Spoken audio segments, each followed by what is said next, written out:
making my cup of morning coffee and thought maybe we could have a little conversation while we do it.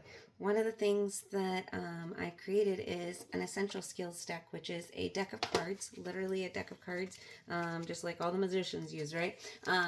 But it's a deck of cards to help us bring in some of those essential skills into post-conference, into the classroom, into lab, to build some of those conversations happening sooner.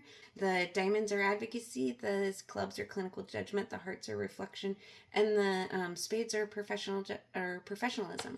So let's draw a card and let's see what we get. All right, pick a card, any card. No whammies, right?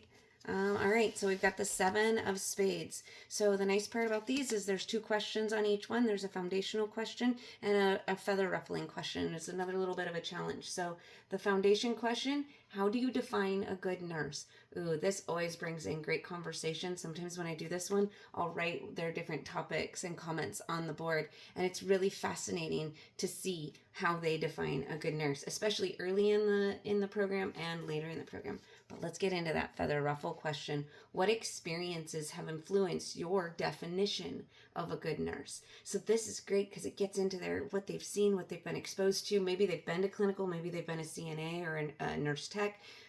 Maybe they had a parent that was in the nurse or in the hospital, and so they got to see some healthcare. You really get to know your students a little bit better, and you can make post-conference a really pivotal and important time. So I hope that was fun.